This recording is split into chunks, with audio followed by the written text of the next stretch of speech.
Before we begin, gather close to the fire. Because what you're about to hear isn't just a story.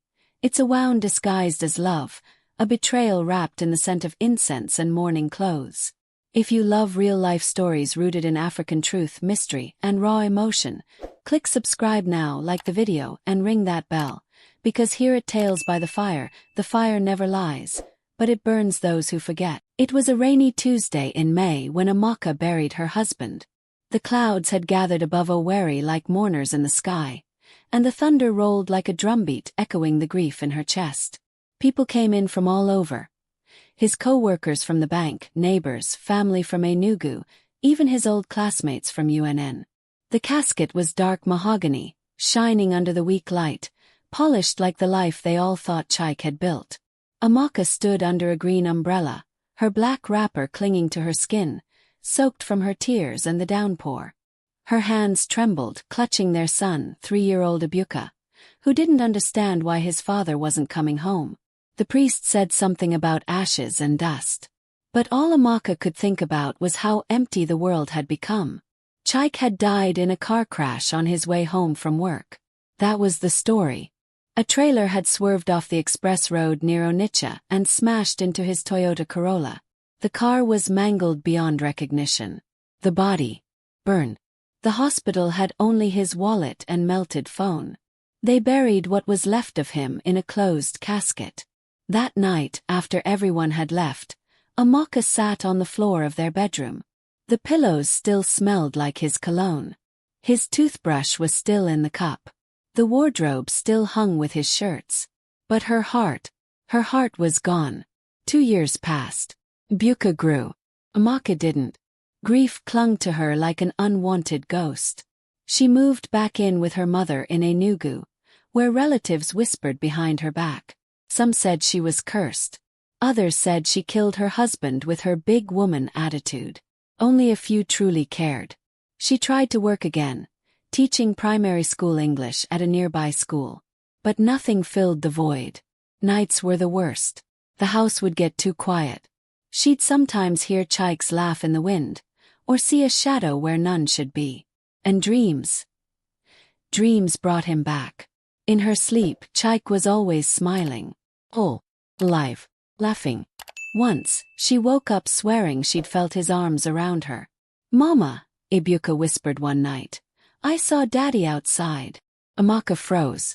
He was only 5. "What do you mean outside?" "I saw him. He wore white.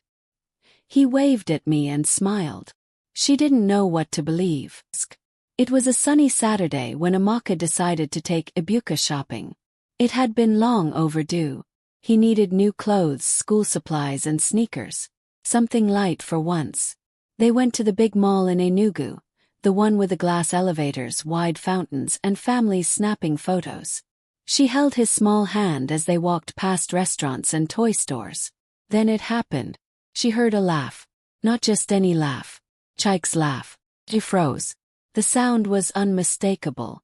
That gentle baritone chuckle that started deep in his chest and ended with a slight snort.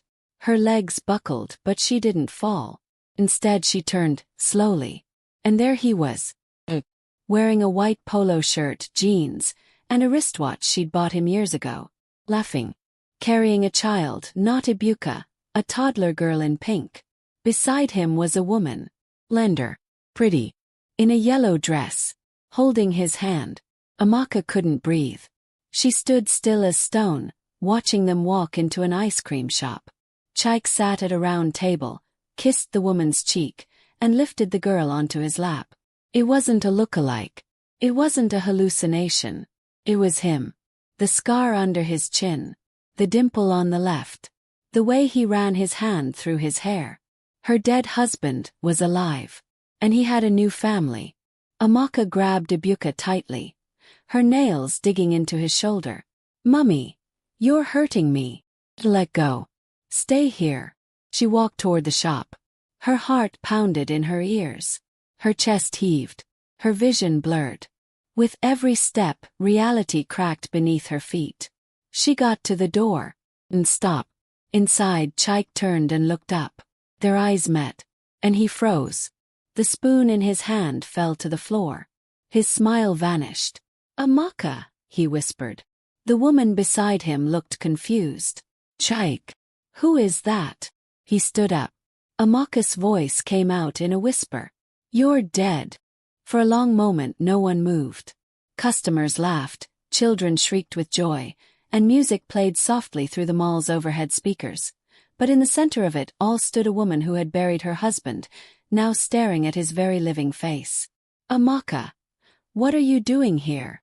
Chaik stammered, stepping forward. His eyes flicking toward Ibuka, who stood nervously by the glass door. Amaka's voice cracked. "Astra, the one asking you that. They buried you."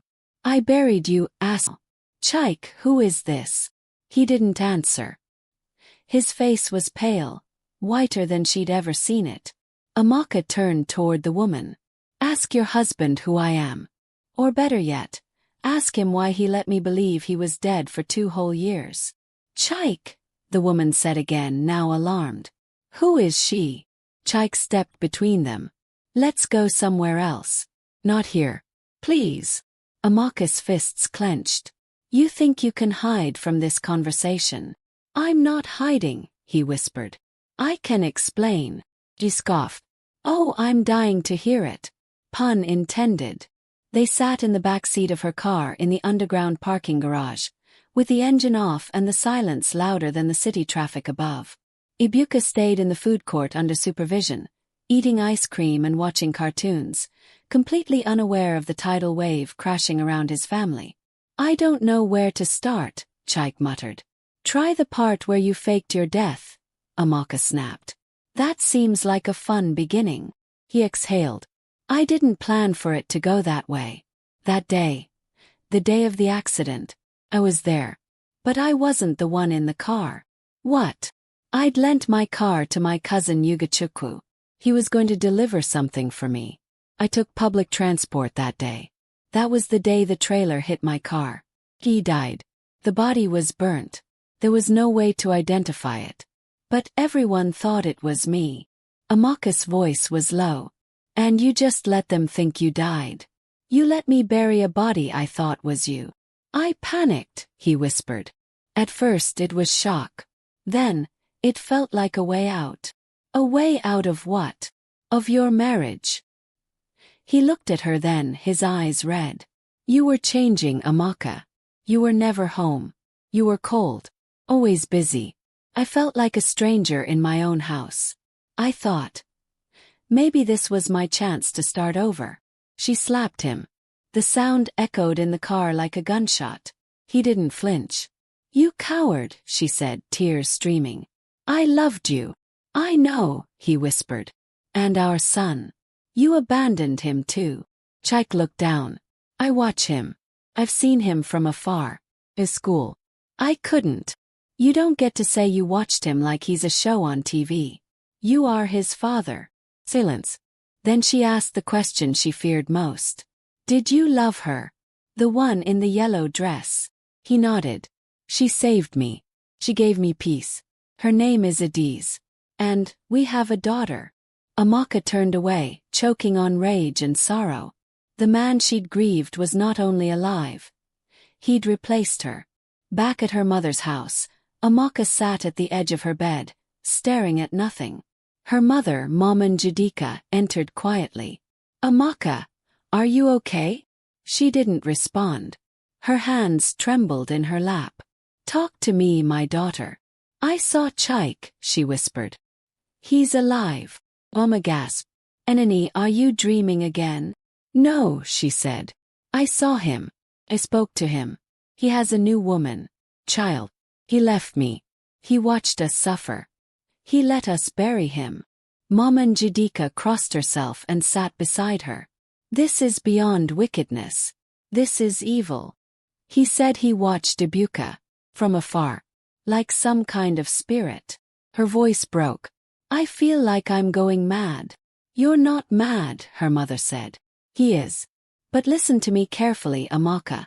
The ancestors will not let him go unpunished. What he did is a curse upon himself." Amaka wiped her tears. "I need to find out the full truth. All of it." The next day, Amaka did what any woman filled with rage and betrayal would do. She investigated. She tracked down Yugachukwa's mother, Chaik's aunt, in their village. The old woman welcomed her in, unaware of the bombshell she was about to receive. "I'm sorry for your loss," Amaka began. The woman's smile faded. "It's been 2 years, but we still cry. I need to know something. The day your son died. Who told you it was him in the accident?" The woman looked puzzled. "Chaik. He called me crying. Said Yugo had taken his car. That there'd been an accident." Amaka leaned forward. "Did you see the body?" "No. The hospital said it was too burned. They did a closed casket. Chaik handled everything. The burial too." Amaka felt her stomach twist. "He told me he buried Yugo in Enugu. But he lied. He let everyone think it was him. Even me." The woman gasped, placing her hand on her chest. "What are you saying?" "I saw Chaik yesterday. He's alive. And he has another family." The woman wailed in horror. "Ah! He desecrated his cousin's death. He let the dead carry his burden." Amaka stood up, fists clenched. "Thank you. I needed to know."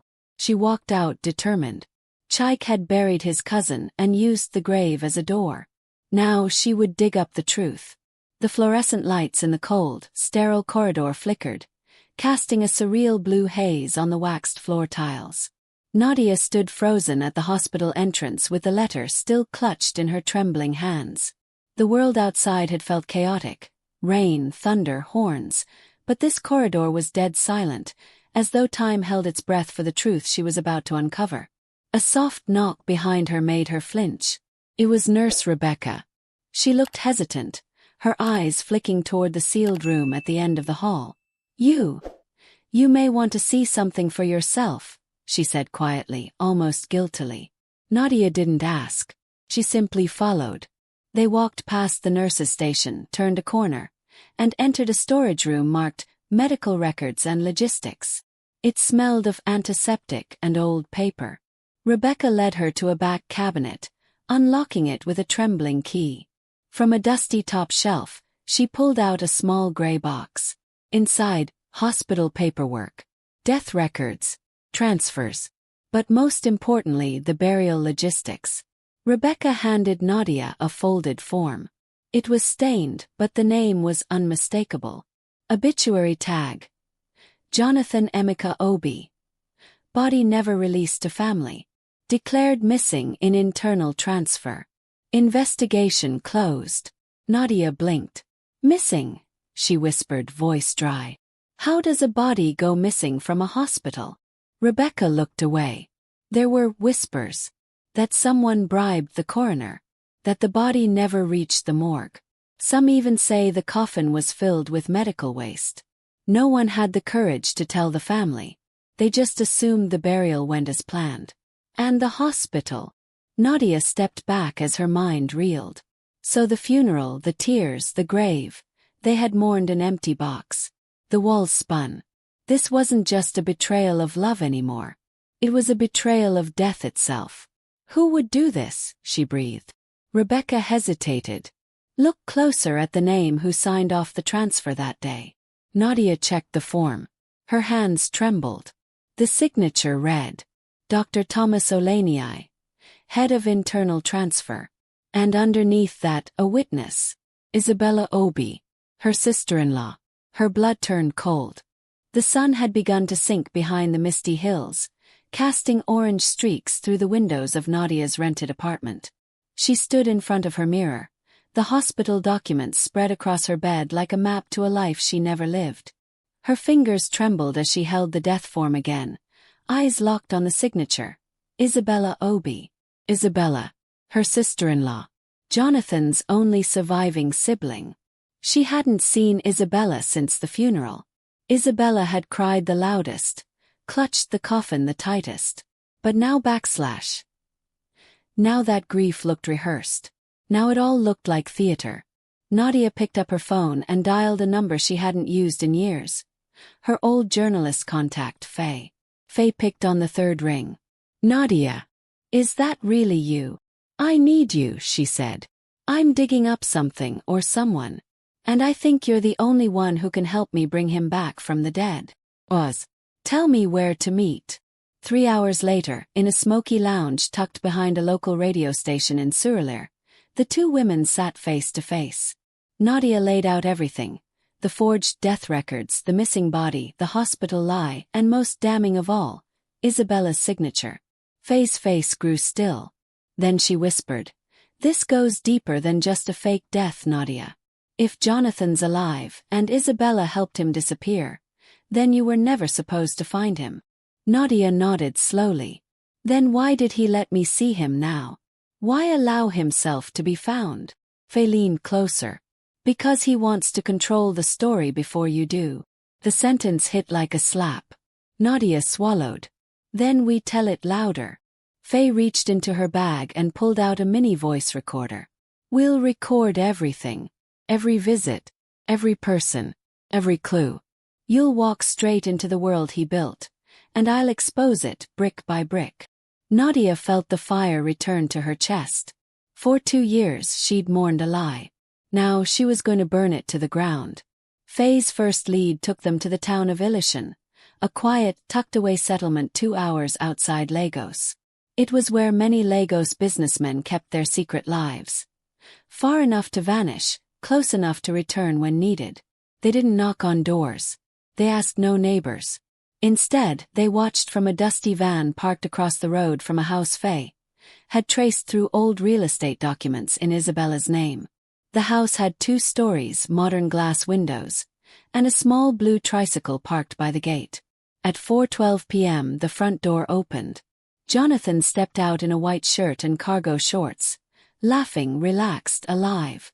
A little girl ran after him yelling, "Daddy! Daddy, wait!"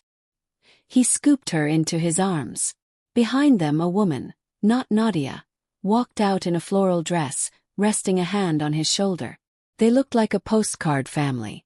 Nadia's breath caught. She didn't cry. She recorded.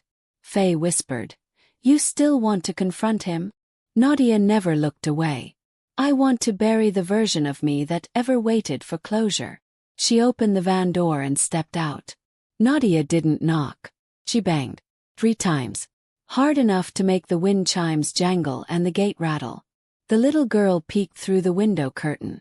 Her eyes went wide. Moments later, Jonathan opened the door, mid-laugh, mid-sentence, and froze. Time collapsed between them. His face drained, mouth parted. "Nadia!"